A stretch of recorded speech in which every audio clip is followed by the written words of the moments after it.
Bonjour, aujourd'hui, on vous demande si vous voyez un cimetière, est-ce que vous faites un grand détour ou vous passez à travers tout simplement?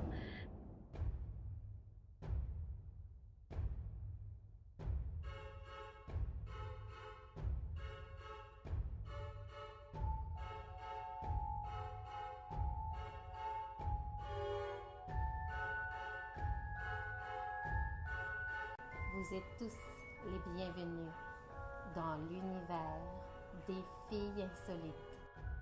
Je me présente, Rachel Gravine, auteure et animatrice.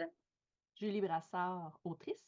Marie-Noëlle Marino, autrice et conceptrice pédagogique. Est-ce que les cimetières, ça vous évoque quelque chose de particulier? Quand on y pense, il se trouve toutes sortes de croyances autour des cimetières. On parle d'âmes errantes, d'esprits évanescents, de morts vivants.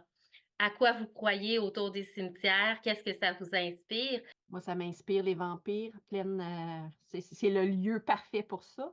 Mais pour l'avoir vécu, donc plus jeune, j'étais dans ma famille du côté de ma mère, en Gaspésie, dans un petit village où il y a juste un stop, il y a un croissant de rue, c'est tout. Et la maison dans laquelle on était, juste à côté, il y avait le cimetière. Et je me souviens pas quel âge, exactement j'avais, mais ça l'a allumé en moi tellement, une flamme. Oui, ça m'apportait de la crainte, mais en même temps, ça m'apportait une ouverture à la créativité. Donc les émotions de peur mêlées avec l'aspect fantastique de la chose. Donc oui, les vampires, les fantômes, les esprits, tu sais, le lieu, là, moi je vois souvent là, la boucane dans le bas, là, un peu comme de Vampire Diary au début, elle écrit dans son carnet de notes, puis là, il y a plein de, tu sais, de brouillard, puis là, Stéphane arrive. Puis, donc, tu sais, c'est cet élément de noirceur, mais qui peut apporter tellement d'autres choses. Fait que moi, ça m'allume au bout. Mais est-ce que je passe à travers le cimetière toute seule? Pas certaine. Pas certaine. Non. Moi aussi, je trouve que c'est un lieu inspirant. Puis à l'adolescence, je dirais que c'était même quelque chose que j'aimais, l'ambiance. Je me disais, oh, il se passe peut-être des trucs surnaturels. Avec le temps, j'ai fini par pas du tout y croire. Et puis, je dirais qu'aujourd'hui, ça me fait rien. Jour, soir, si c'est un raccourci, je passe par là. À la base, je pense à la question, puis comme, ça me va, un cimetière, c'est comme un endroit comme un autre. Mais en même temps, à un moment donné, j'avais comme une date, puis tu sais, la date, c'était comme juste de se promener pour parler, là. Je sais pas pourquoi c'était ça. On aurait pu aller prendre un café comme tout le monde, mais non. Je sais pas pourquoi. Mais on s'est ramassé qu'on est en train de couper en plein dans un cimetière. Puis c'est pas que j'avais peur ou quoi que ce soit, mais tu sais, mettons, pour une date, je trouvais ça étrange. Euh, Puis je l'ai comme nommé, tu sais, on est dans un cimetière, hein, présentement. Puis tu sais, lui, il était comme très à l'aise, puis il disait, ouais, c'est sûr que c'est pas un si beau cimetière que ça, là. En France, il y a vraiment des plus beaux cimetières et tout. Et je sais qu'il va écouter puis qu'il va me trouver drôle, mais c'est ça pareil. Mais moi, j'étais comme, je sais pas, je trouvais ça inapproprié, je pense. Ben, Ouais, j'avoue moi, que pour une date, ouais, ça amène toutes sortes d'idées, hein? ouais. Ben oui, moi, je marchais, puis tu sais, je la connaissais pas beaucoup, puis je me disais, tu sais, je sais pas, c'est un message qui me lance, genre, un jour, tu vas te retrouver là. Tu sais, Mhm. non, mais tu sais, de nos jours, on sait jamais ce qui peut se Non. passer avec les gens. Tu sais, c'était peut-être Exact. un message à la vie jusqu'à la mort, tu sais, Ouais, mais tu vois, c'est pas comme ça que je l'ai pensé, moi. C'était plus, tu vas te retrouver tu sais. En tout cas. Mais j'avoue, c'est plus cute, toi, comme tu le dis. Ben oui, puis moi, non. Est-ce que tu veux vraiment, dès ta date, que quelqu'un te dise, Ah non, nous, non. ça va être à non. la vie, à la mort.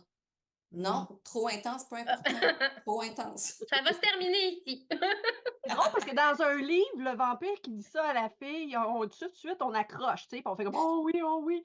Mais dans la réalité, c'est différent. Ouais. Pour mon deuxième roman, Confrontation, avec des vampires, évidemment, on a fait une séance photo dans un cimetière de Montréal, Henri Bourassa, proche de Papineau. Et un tout petit cimetière, tout cute, mais mon Dieu, que je me sentais mal. Je sais pas, j'avais l'impression de pas être à la bonne place, de pas être à ma place, d'empiéter sur un lieu sacré.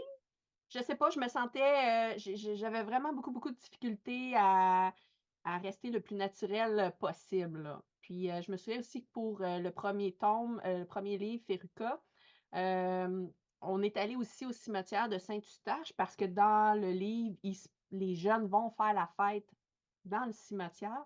Puis dans mon temps, dans mon jeune temps, les jeunes allaient souvent dans le parc à côté du cimetière faire la fête. Fait que, tu sais, pour moi, c'était très représentatif de cette espèce de mystère glauque un peu, mais c'est ça. La vie, la mort, qu'est-ce que c'est? Les vampires reviennent à la vie, bref, l'immortalité. On dirait que ça amène tout cet aspect-là étrange et fascinant.